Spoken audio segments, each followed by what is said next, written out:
Oi, I'm on the way to a Google event, but today I'm going to talk about how to launch your product successfully. So you might be wondering, how should you launch a new product in the market?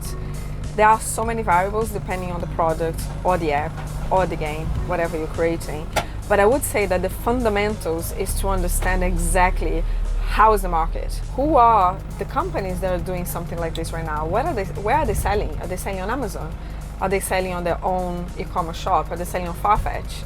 ASOS? You should be launching products in blue ocean markets. And blue ocean strategy says basically that the best way for you to innovate and to create a whole new category for new product is by going to markets or target audiences of people who never experienced something like that. Second thing to bear in mind is the appeal. You might be creating a product or service or an app that has a very niche appeal. You're gonna take a lot of effort to create something new, and at the end of the day, you're gonna have 1,000 people who are gonna enjoy a product. What's the point? If you are into making a business out of it, think about the appeal, a more mainstream appeal, a wider target audience that could be potentially buying your product.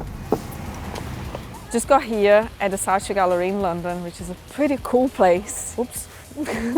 Sorry, there's a mosquito. When you are small and just started your product, you want to align yourself and do partnerships and do all sorts of stuff with big brands.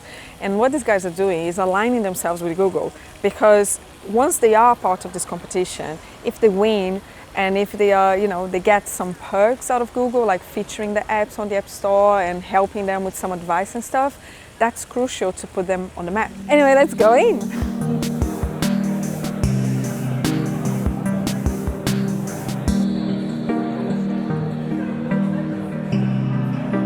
One more thing to bear in mind is that marketing starts by defining which products you want to make.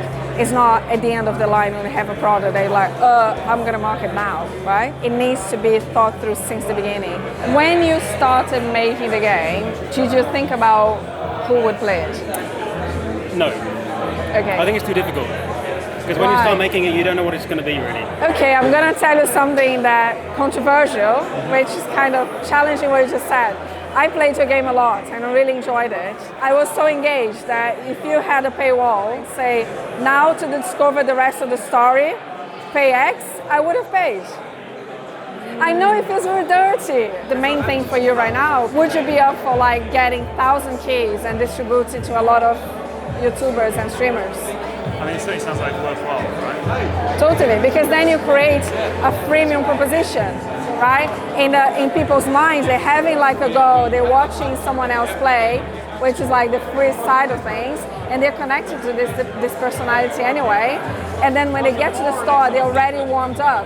They're either searching for a game purposely, or when they see a feature, they're like, okay, I know about this game already, I'm gonna buy. So your conversion levels becomes much higher as well. So yeah, that's one thing to consider.